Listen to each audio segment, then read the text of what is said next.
54. But when did he have the accident? I think he had it in 53. No. Earlier? Later.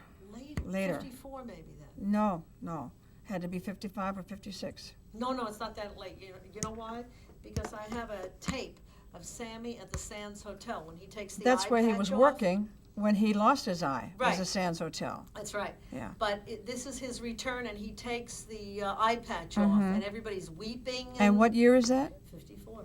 Oh, no, can't be. Yeah, I got it right in the book. Okay. And it's in his book when he writes his account. Yeah. But she says that she goes out there to the hospital, and she walks into the hospital, and who was in the room with Sammy taking care of everything but Frank. Mm-hmm. Yeah. Well, all I know is it happened after we opened there, and we didn't open there until November 26th of 1954. November 26th of 54. Yeah. Hadn't you been in Vegas prior to this? We were there in 52, but we didn't know Sammy. We were there 1 week. Louis headlined at the El Rancho. Right. I'll have to check the timeline because I've got all the dates, a timeline prepared from Sammy's book and from the LA News Bureau's chronicles of every show, and it's all laid out every date. And the only thing that I know for sure is I know that Sammy's first headline engagement was 1951 at Ciro's. I know that because, you know, That I he don't opened know. for Janice Page. Yeah. And he became a headliner after that. And I thought that he lost his eye in 53 and came back. But you may be right. He may have lost it in 54 and come back in 55.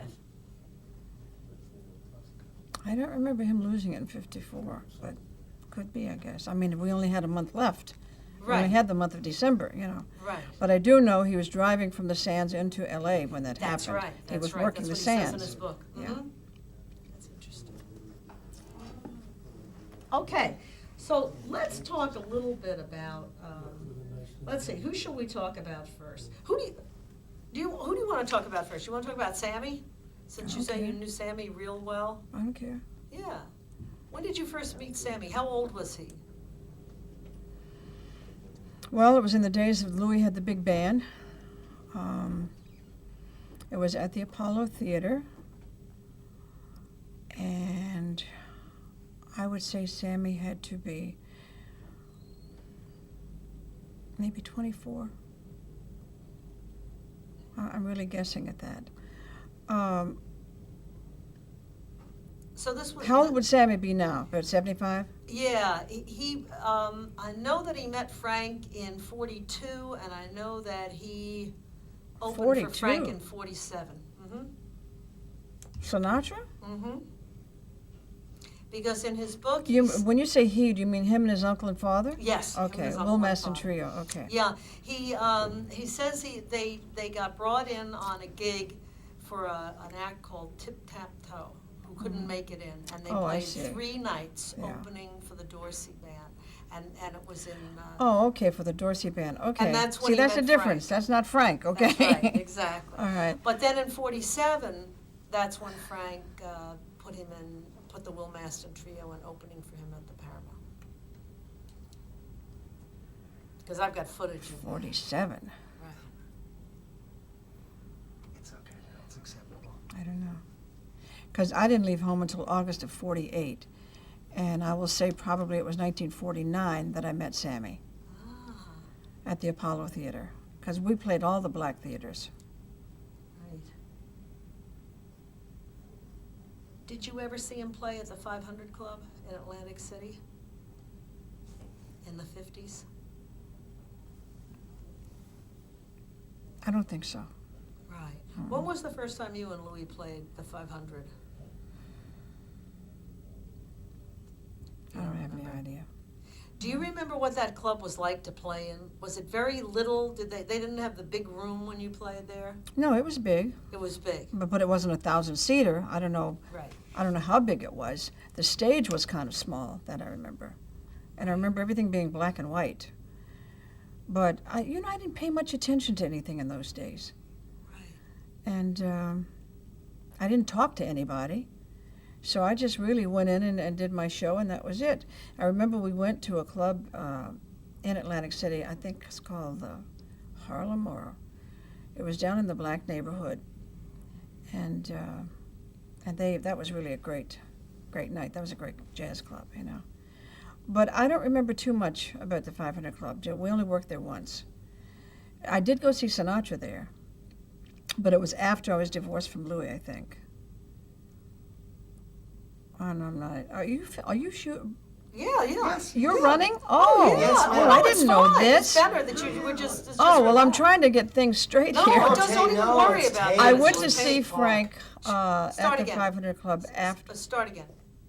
Because we were talking. Okay, I went to see. Oh, you don't need okay either. Okay. I went to see Sinatra at the 500 Club, and the reason that I remember that so vividly is the young man that took me there, who was a newspaper writer out of New York. He called him by a name that the man didn't like. Frank did. He introduced him. He acknowledged him, which was very nice of him to even do that. But unfortunately, my friend didn't like the introduction. I never did get to see Sammy there, no. And I don't remember too much about the 500 Club other than Skinny D'Amato was one of the nicest men that I've ever met, not only worked for, but he's just a perfect gentleman. He couldn't do enough for you.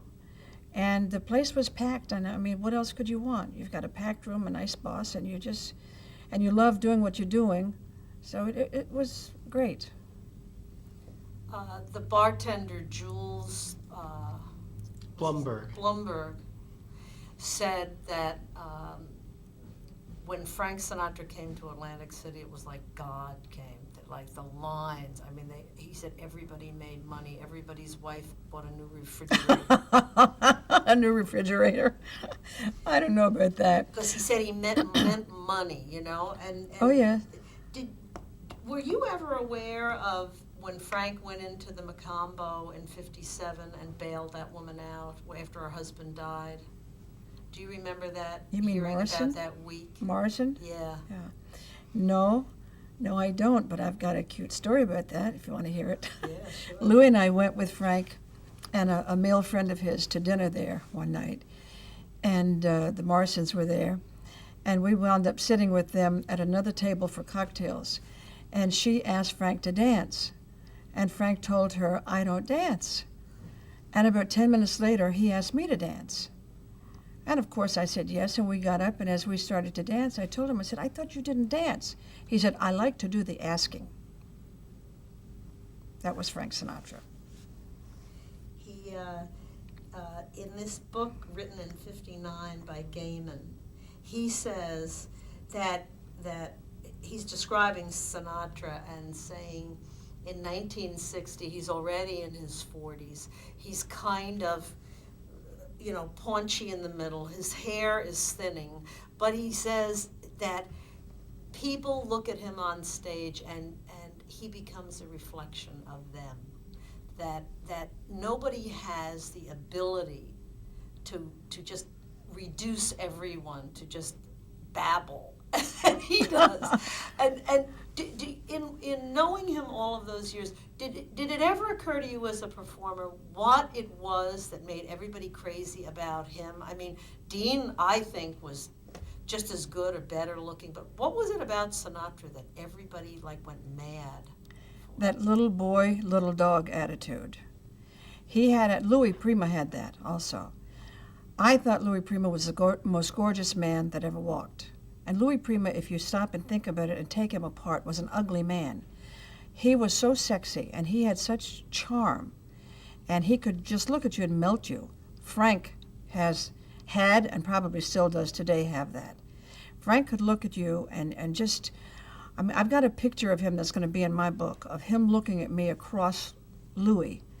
And it's just the most wonderful, and I even get goosebumps thinking about it because it's the way that he was looking at me. And my brother said to me, "My goodness," he said, he really is after you, isn't he?" And I said, "Well, no, not yet." Anyhow, he has a charm, and I call it a magic. People call it charisma, and I guess it is. I call it a magic. Some people have it, and some people don't, and Frank definitely has it. And he's very sexy. I don't know what Frank Sinatra that man was looking at that you just mentioned in the book. I don't know which one he looked at, because in his 40s and even in his 50s, he did not have a paunch. he was still a good-looking, streamlined in his clothes. He dressed immaculately. And I just can't imagine him unless he was a little bit jealous of Frank. Because with him losing his hair receding, a lot of people would say, well, golly, his hair's receding, he had a little paunch. But that's only if you don't allow the man to let you like him, you know. And Frank could be that way too. Frank could be nasty and people would not like him. But overall, he was a little boy. Why do you think he went to the trouble of assembling the Rat Pack? I think he genuinely liked, well, I know he loved Sammy, he loved Dean. He liked Peter. And I also do believe that in everyone's career, there comes a time when you need help. When Frank put the Rat Pack together, that was the biggest thing in show business. And it's boosted all of their careers unbelievably. Now, they were stars in that day, but it took them even higher. Now, the years go by, the Red Pack dissolves, Frank starts working with Sammy and Liza and Dean, John Denver. I mean, he went out again looking for help, something different, something to add. And he's very smart in doing it. And now, if you think about it, most all the acts in Vegas have 2 stars on one show. No, not one star can do it anymore by themselves, really. Maybe Streisand gee, other than her, I'm not even sure if Michael Jackson or those kids, you know, but I'm not talking about Did you think that in knowing him as well as you did, do you think that he had personal reasons? So much has been written about the fact that he was a lonely person, that he liked to have company, he liked to stay up all night.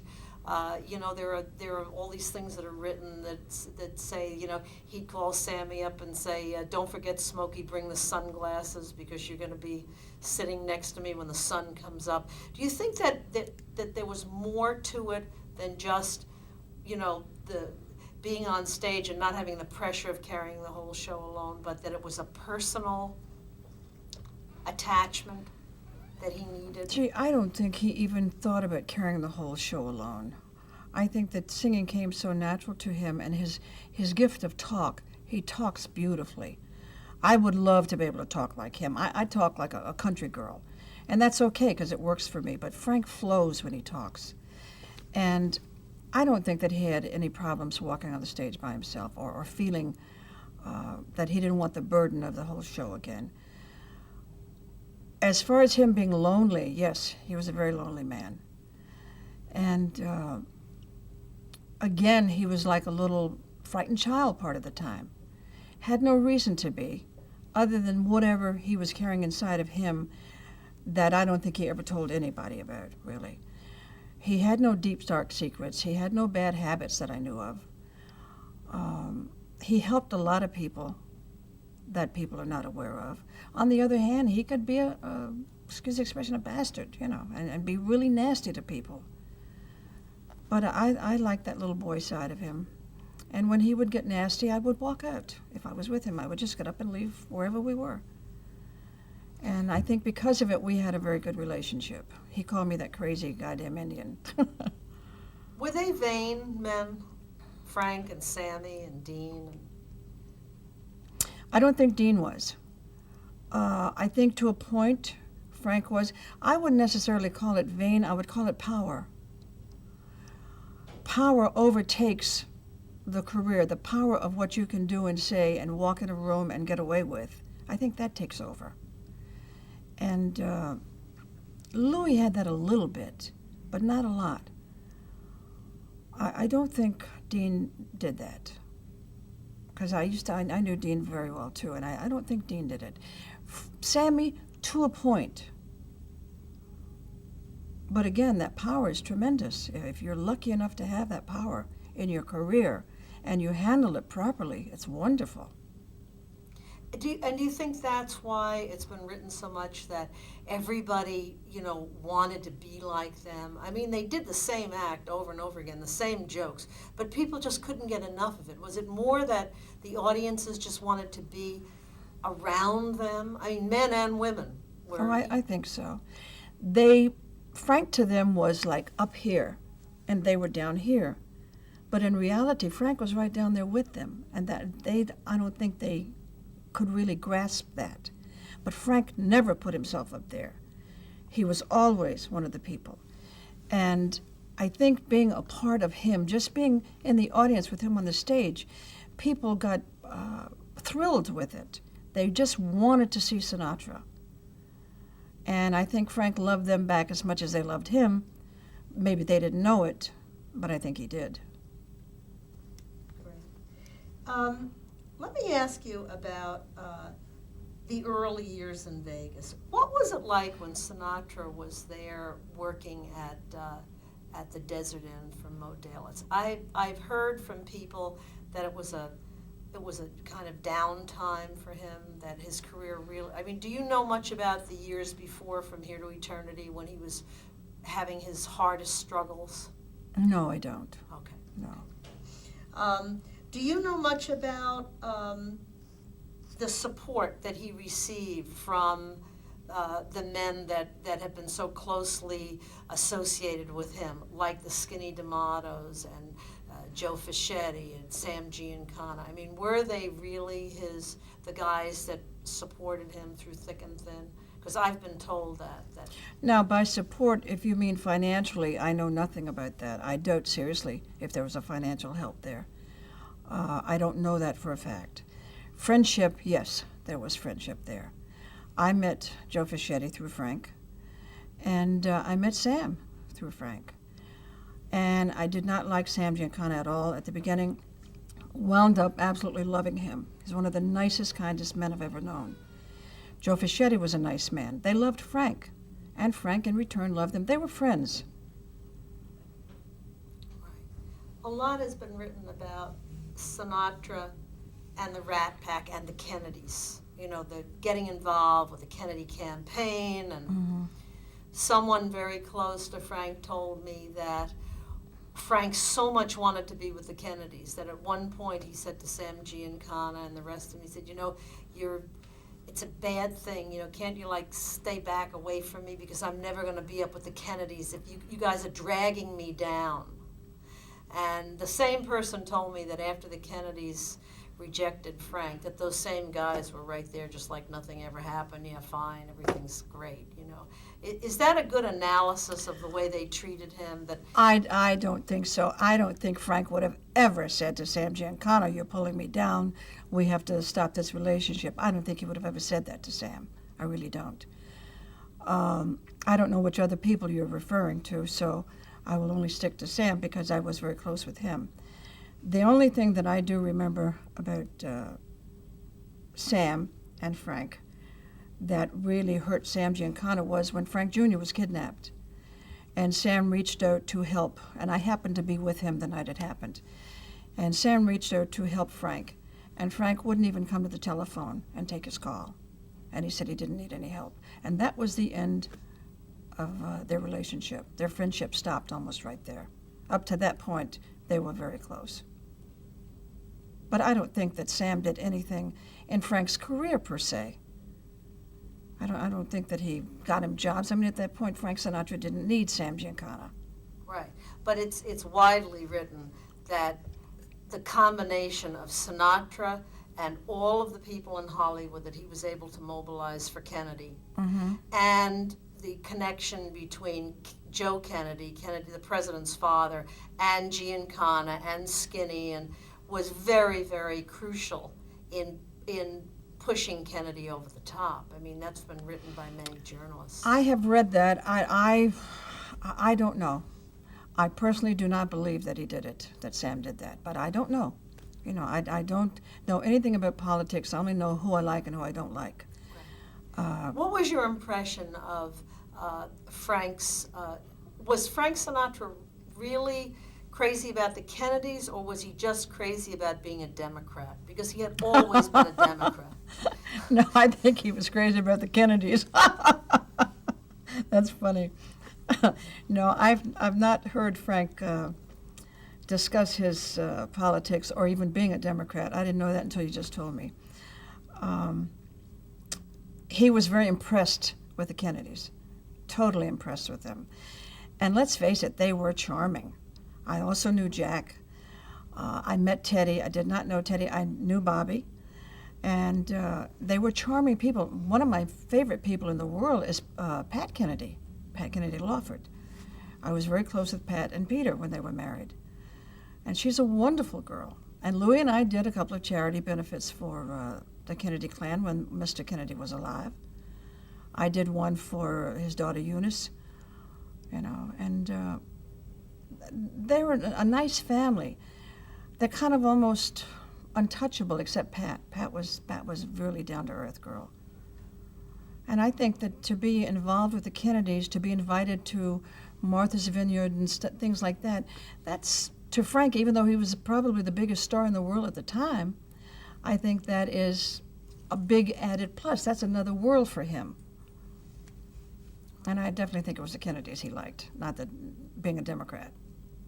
And so do you think, where do you fall on when, after Kennedy gets elected and they don't go to Frank's, they go to Bing Crosby's house and that whole falling out? Don't you think that had to be very hard for Frank to Yes, because he did a lot of work to his house. He has a compound, or he sold it. He had a compound in Palm Springs, and it was wonderful. And he had done a lot of work to it, and refurbished a lot of the furniture and the drapes and the rugs, and really a lot of work to make everything absolutely perfect for him. Added on space for the Secret Service people and things like that. And then when he went to Bing's, that did hurt Frank a lot. It almost seems, when you read about it 30-something years later, that they were very smooth and wanting Frank for everything that he could bring. And then after they were where they wanted to be, it was a different story. Do you think that's a good analysis? Yes, of it? I do. Yes, I do. I think Joe Kennedy was capable of using anybody and everybody. And of course, I didn't particularly like the old man. I didn't have too much knowledge of him other than a remark he made to me one night that I did not like, and I based my opinion of him on that remark.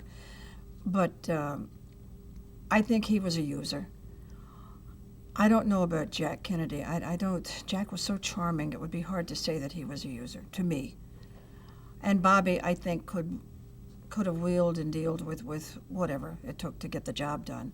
And I do believe that they used Frank. Yes, I do. And Frank just wanted to be a part of it. Right. There's a great line in the Nick Tosh's book where he quotes Dean, because Dean stayed away from the Kennedy campaign. He did not get involved with the Kennedy campaign.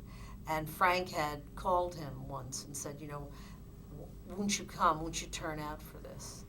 And Dean, this is purportedly to Nick Tosh's, told Nick Tosh's that he said to Frank, Frank, you're going to find out eventually that there are no wops in Camelot. That's great. That's great. That sounds just like Dean. And many people told me that Dean was the only one who was not taken in. Yeah. Dean was special. They used to have a line in show business that they said, Frank thought he was God, but Dean knew he was. Dean was a sweetheart. He really was. He was kind. He was gracious. On stage, I loved him on stage. I thought he was great. And I tell you, when he and Frank appeared together in Atlantic City, I saw the show at the Golden Nugget, Frank had a hard time holding the stage against Dean. He really did. And everybody thinks that nobody can follow Sinatra, but in that case, it was not true. He had a hard time keeping up with Dean. Did you know that the first time that Frank met Dean, Skinny took him to the Copa in '48 to see Dean and Jerry? Really? No, I didn't know that. I've got pictures of it from Jerry. And Milton Berle's there, too, in all the pictures. And when I interviewed Sonny King, he said the greatest thing, he said, because, he lived with Dean for 5 years. Mm-hmm. He said, in his whole life, Dean Martin never knew who Frank Sinatra was. And that Frank was fascinated by his arrogance. He couldn't figure it. That's funny. Sonny King is a brilliant man. He really is. Well, he's brilliant about the old days. Yeah. You know, he's there introducing people. You know, he's just kind of like always there. Yeah. I had to go to Frank Military's office to get a picture of them all at the Rio Bamba, and there's Sonny sitting there right next to Really? Dean, and Yeah. Jerry's looks like he's 15 years old, Yeah. and they're all there, you know. But Sonny's got great Dean Yeah. stories. Do you know, I was lucky enough to see that show at the Copa that you just mentioned, the one in 1948. I left home with Louis in August of 1948, and like my third job after leaving home was the Paramount Theater, and I don't know who took me. My first boyfriend in New York was actually Vic Damone, or the first boy I dated. I couldn't call him a boyfriend, but someone took me to the Copa. It must have been Louis, to see Dean and Jerry, and they were wonderful. That was magic also, different kind. Right. Very different kind. Do you have any stories, any backstage stories about? Did you ever happen to be backstage when they were all like getting ready to go on? Were they different? I mean, was Sammy a certain like hyper before he went on, and Dean? I mean, what were they? What did you ever watch them prepare for a show? Yeah, Sammy I did, and Frank both. Yeah. No, they're not hyper. It's something you do. It's not something to get really, I got to do this, I got to do that, no matter who's in the audience. As a matter of fact, when I work, the only people that make me nervous are my two daughters. Nobody else that'll walk in the room will bother me. But you want to do your best for your daughters, you know. And but no, Frank and Sammy, and I've been in Dean's dressing room many times. I wouldn't say that any of them get hyper, but you know, Louis Prima never was. I mean, he'd get on stage and do all those crazy things. But off stage, he was like a librarian who played golf. I'm serious. So no, I think Dean just, and Frank, especially Frank. Frank would just go to the dressing room and he'd have a little Jack Daniels in those days. And he'd change his clothes. Most of the times they'd come from the steam room, have a bite to eat, and right into the dressing room. And he'd just go on. And it was just all normal. As if you're going to go to the grocery store and buy some eggs and bread and stuff. Right. So all the stuff where they used to say that the best show was up in the room, not on the stage, was that true? I mean, were they always? No, you know what I think that came from? A lot of people have said in the past that they left the show at the rehearsal. That has to do, I think, with voice. That has to do with if you rehearse too hard and you haven't been working, you can lose your throat in your rehearsal. And when they go on stage that night, if they're not singing like they're supposed to be or like they generally sing, they'll say, I left my throat in the rehearsal. You know, I left the show in the rehearsal, something like that. I think that's what that came from. Right. So, these guys clowned around after the show, not before. Right. And what was it like after the show? Bedlam. It was wonderful. Sammy, when he worked there, he would have a movie every night, and he would have all the showgirls. I don't care from which hotel, but especially the Sands. And he'd show films, and he'd bring up food, mostly Chinese food. And not exaggerating, he might have 30 to 50 people a night, just sitting around this one big room, laying all over the floor, all over pillows, because there was never enough chairs. And they'd stay there till 5, 6, 7 o'clock in the morning, just doing that, you know. And nothing illegal, nothing wrong. No pot, no dope. Drinking, yes. Food, yes. And I never stayed that late because I was always with Louis. Louis didn't do a lot of things, so I used to do a lot of things with my brother. And but I was always home. But of course, when we were working, we worked till 6 o'clock in the morning, so I was never involved in that. But when we weren't working, I went several times to the movies and things, you know. People have said. tape. People, I want to say, people have said, you know, like